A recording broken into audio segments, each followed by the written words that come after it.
What if the person you call yourself is nothing more than a well-rehearsed illusion? What if the face you show to the world, the beliefs you defend, the dreams you chase, aren't yours at all? You didn't choose your name. You didn't choose your parents, your culture, your language, your fears. You inherited them, absorbed them, became them. But beneath the performance, beneath the mask, someone, something, has been waiting. What happens when we lose touch with our true self?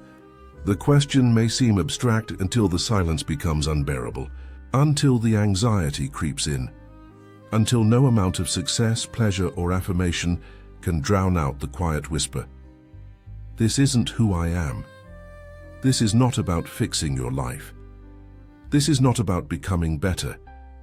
This is about something far more terrifying, far more beautiful. It is about remembering, not becoming someone new, but returning to someone ancient, forgotten, perhaps even divine. The philosopher Søren Kierkegaard once wrote that the greatest danger is not that we might fail, but that we might succeed at being someone we were never meant to be. So ask yourself in the stillness between thoughts, who am I when no one is watching? Søren Kierkegaard, often called the father of existentialism, wasn't just a philosopher.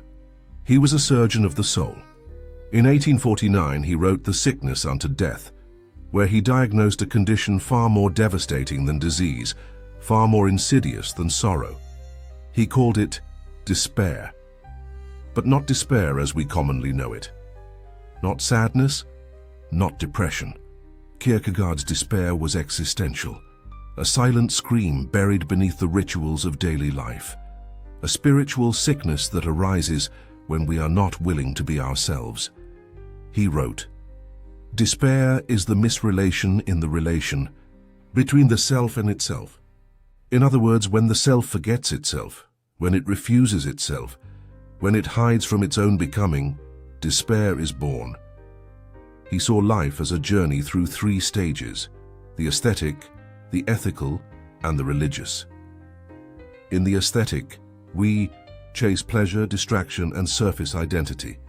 We curate ourselves, we avoid depth. In the ethical, we confront responsibility, morality, and duty, but we still cling to structure. In the religious, we surrender, we leap, we face the paradox of faith. And yet, most never reach the leap. They live their lives wrapped in borrowed identities, defined by careers, roles, reputations. They succeed, they smile, they perform, but something aches. Modern life has refined despair into an art form. It packages it in likes, in ambition, in endless scrolling, in being everything except who we truly are. Kierkegaard's diagnosis remains hauntingly accurate. The self has become a stranger, exiled within its own skin. Here's the paradox that breaks the surface. Despair is not a flaw. It is a signal. It is not a sign of failure. It is a compass, a map leading us back to ourselves. Kierkegaard doesn't offer comfort. He offers fire, but through that fire, we see clearly. When you feel lost, when life feels hollow or heavy or false, that is not madness. That is your soul calling you back. In the depths of despair, something whispers, there is more. This is not the end of you. We often mistake that ache for depression, boredom, or failure. But perhaps it's a sacred longing, the voice of the true self buried beneath years of compromise. Carl Jung called it the shadow, the repressed, rejected parts of ourselves we hide. Mystics called it the divine spark, the soul's silent yearning to awaken. Kierkegaard called it the self in relation to God. Whatever name you give it, it is there. It waits, and it will not be ignored forever. Despair is not your enemy. It is your guide, because only by facing the void do we discover what cannot be taken away. Only by embracing the fracture do we glimpse what is whole. Why do we run from ourselves? Because it's easier to wear a mask than to face the mirror, easier to conform than to confront, easier to be seen than to see. Kierkegaard warned of the leveling power of the crowd. The way public opinion flattens individuality, erases inwardness, replaces authenticity with applause. In the modern world, we are not free. We are curated. We perform our lives through screens. We sell identities, not souls. We know our branding better than our being. Culture has mastered the art of spiritual amnesia. It trains us from birth to forget the one question that could shatter the illusion. Who am I? Before the world told me who to be. The philosopher Alan Watts once said, "Trying to define yourself is like trying to bite your own teeth." We chase definition. We mistake the label for the truth, but the true self cannot be named. It can only be remembered. In ancient myths, this forgetting was seen as a fall, a loss of divine origin. In modern times, it's called growing up. But what if remembering who you are isn't a regression? It's a revolution. To remember the self is to reclaim your birthright from the machinery of forgetfulness. It is to say, I refuse to be a copy. I choose to be real. Here is the unbearable truth. Most people choose to lose touch with themselves, not because they're weak, but because freedom is terrifying. Kierkegaard called it angst, the dizziness of freedom. The soul-shaking awareness that we are not bound, not limited, not defined, unless we choose to be. And that realization is too much for many, because freedom means responsibility.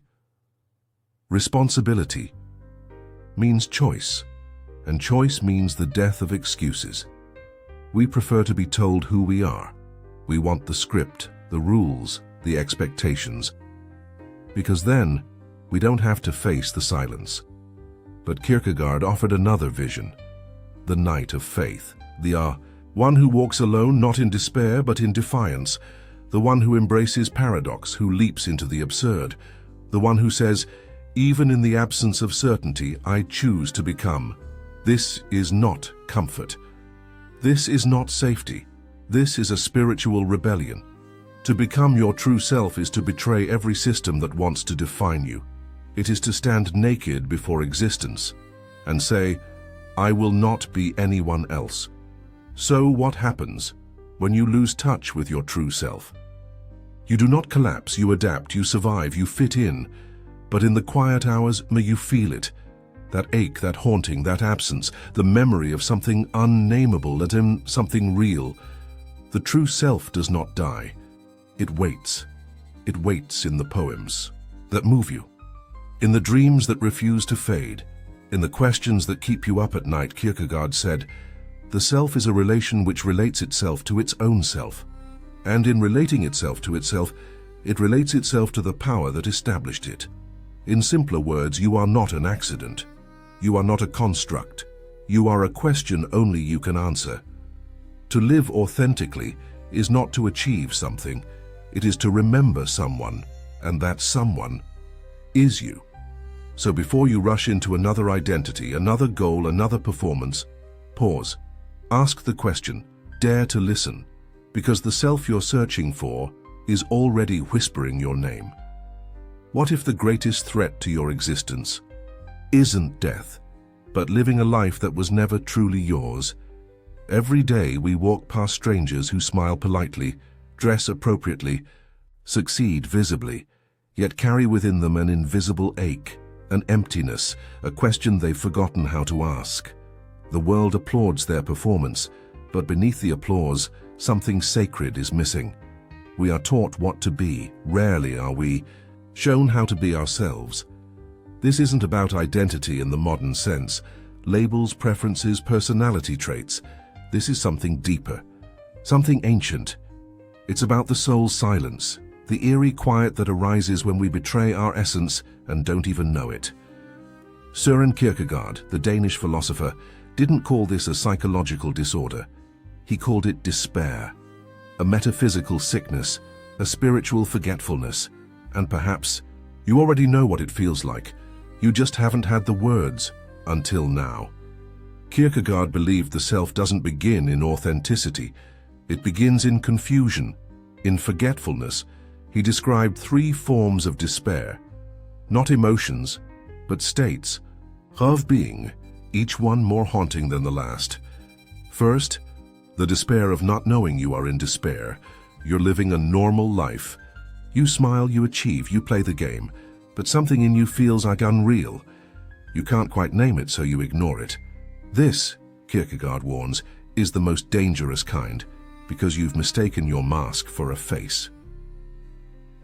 Second, the despair of not wanting to be yourself. You see who you are or were meant to be and reject it. You run toward distraction, toward escape. You might call it ambition, but beneath it is a silent scream. Anywhere but here. Anyone but me. Third, the despair of wanting to be yourself and but not being able to. You're aware, you're yearning, but every step toward truth feels like walking through fire. You fear the cost, the judgment, the collapse of everything you've built on false ground. This is the inner war. The self split in two, the true and the constructed, and most live and die without ever reconciling them. Kierkegaard's most radical idea wasn't just about despair. It was about the structure of the self. You are not a fixed thing, you are a relation, a relationship that relates itself to itself, and ultimately to the infinite. To be truly human, he said, is to become a subject before God. Not in the religious sense most imagine, but in the mystical one. To stand stripped of illusions, fully seen, fully responsible, before the absolute ground of being. It's a terrifying freedom, and a sacred one, because without that relation to the infinite, the self collapses inward. The result, a life that appears full, but is hollow, a career, a reputation, an identity, but no center. Kierkegaard's words echo across time. The self must be grounded in the power that created it. Without this grounding, we drift, unanchored, unseen even by ourselves, and so we chase everything but the truth, because the truth is too much.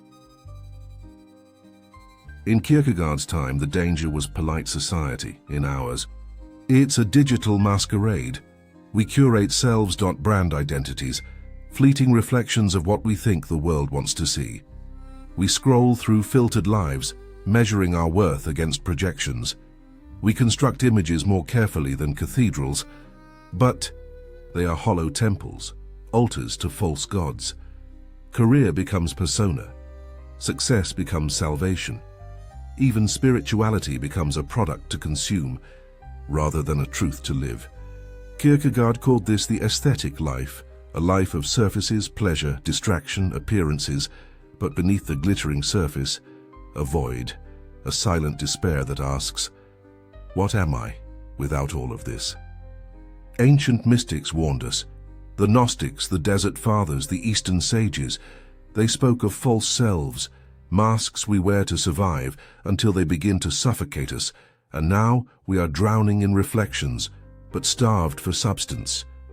We're told, we can be anything but not how to be ourselves. But what if despair isn't a failure? What if it's a message, a sacred signal? What if despair is the soul refusing to play dead? Kierkegaard didn't see despair as the end. He saw it as the beginning of awakening, because despair only arises when the false self begins to crack, when the lie can no longer be sustained. It's the soul's protest, its rebellion, its whisper, come home. This moment, the bottom, the breakdown, the silence, it's not destruction, it's initiation. Like the mystic's dark night of the soul, or the alchemist's black phase before the gold emerges, it's painful, unforgiving, terrifying. But on the other side is something real, something that was never lost, only buried. And so the question becomes, will you numb it, escape it, deny it, or will you listen? To return to the self is not a retreat. It is a revolution. Kierkegaard called it faith, but not belief in doctrines or dogma. Faith as the act of becoming yourself before the eternal. To stand in truth, to speak with your own voice, to risk being real in a world of masks. This is the path of individuation, as Jung would later describe it. It is the realization of Atman, the divine self, in Vedantic thought. It is gnosis, knowing, not just thinking. It is remembering who you were before the world told you who to be. This return is not easy. It may cost everything you've built on false ground. But what you gain is life, not existence, not survival, but a life with weight, with depth, with soul. You become you, the self that was hidden beneath every mask, the truth that no system, no persona, no illusion could ever contain. And in that becoming, you finally see you were never lost. You were only sleeping. So now we arrive at the edge, the mirror, the abyss, the choice. What if the life you're living isn't truly yours? What if the self you've defended and protected was never you to begin with? Look closely, not at your achievements, not your reflection, but into the silence behind your thoughts. There, the true self waits, but it will not shout, it will not beg, it only asks, will you remember me? And now, you must decide, will you awaken, or will you remain asleep, in a dream not your own? What if the person you think you are is merely a shadow cast by the world's expectations? Pause. Let that question sink in. Every day we wear faces, we fulfill roles, we build an identity that fits neatly into the mold society provides.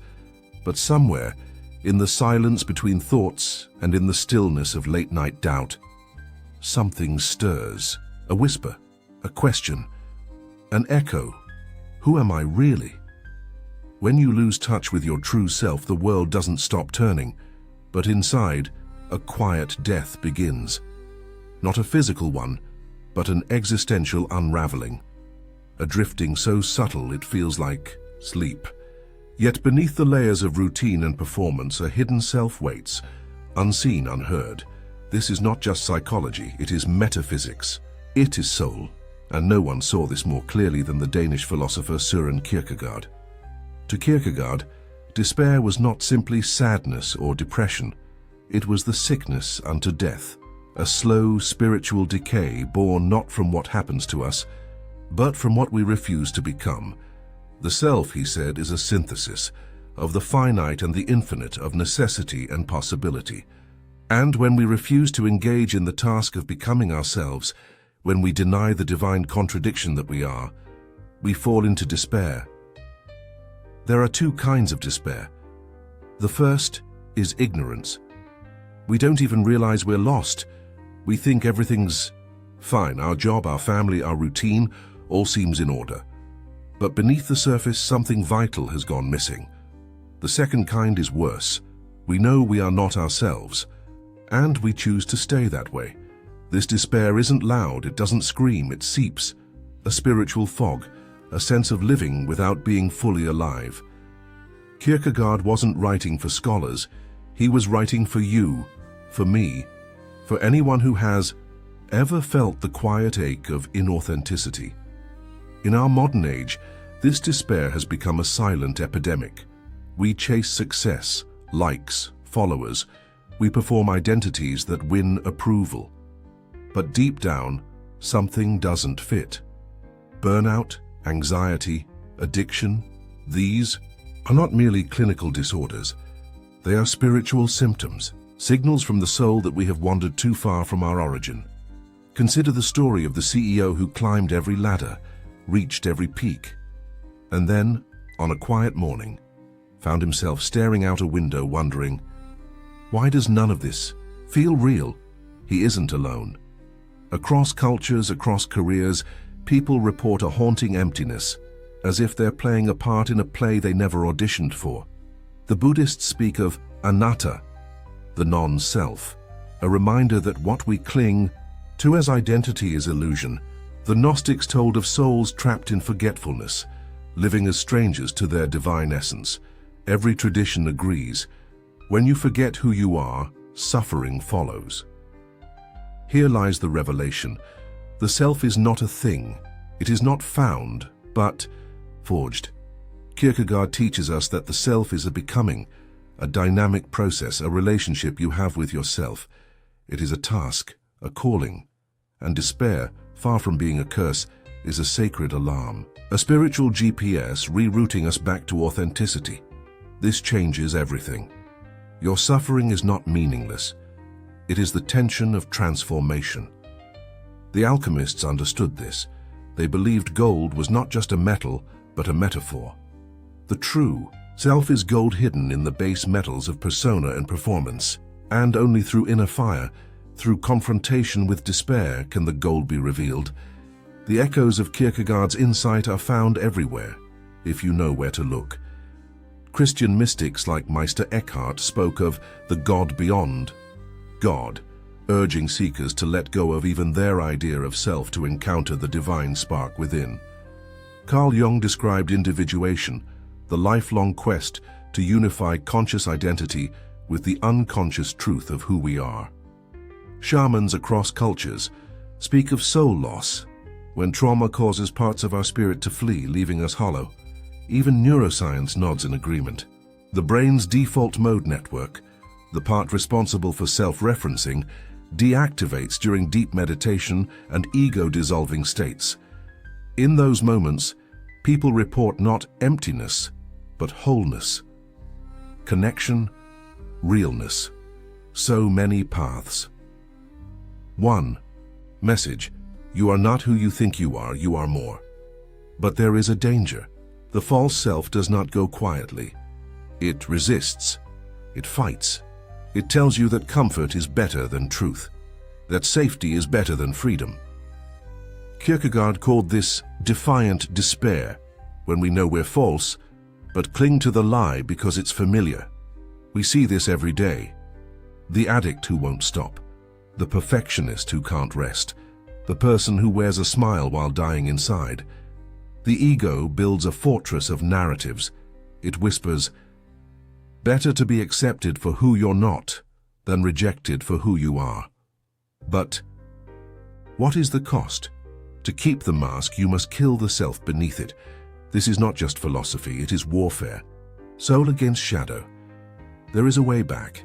It begins not with answers, but with a question. What am I pretending not to know? Kierkegaard speaks of the leap of faith, not into religion, but into selfhood, into the terrifying, exhilarating task of becoming what you are meant to be. This journey is not easy. It will cost you comfort, it will break illusions, but it will return you to something sacred, the part of you untouched by fear, untouched by ego. Like the prodigal son, the return to self is not shameful, it is holy, and when you arrive, trembling, uncertain, the true self doesn't judge. It embraces. It whispers, I never left. So I ask you again, who are you? When no one is watching, when the roles fall away, when the mirrors shatter, when the world grows silent, who remains? Maybe, just maybe, the self you've been searching for.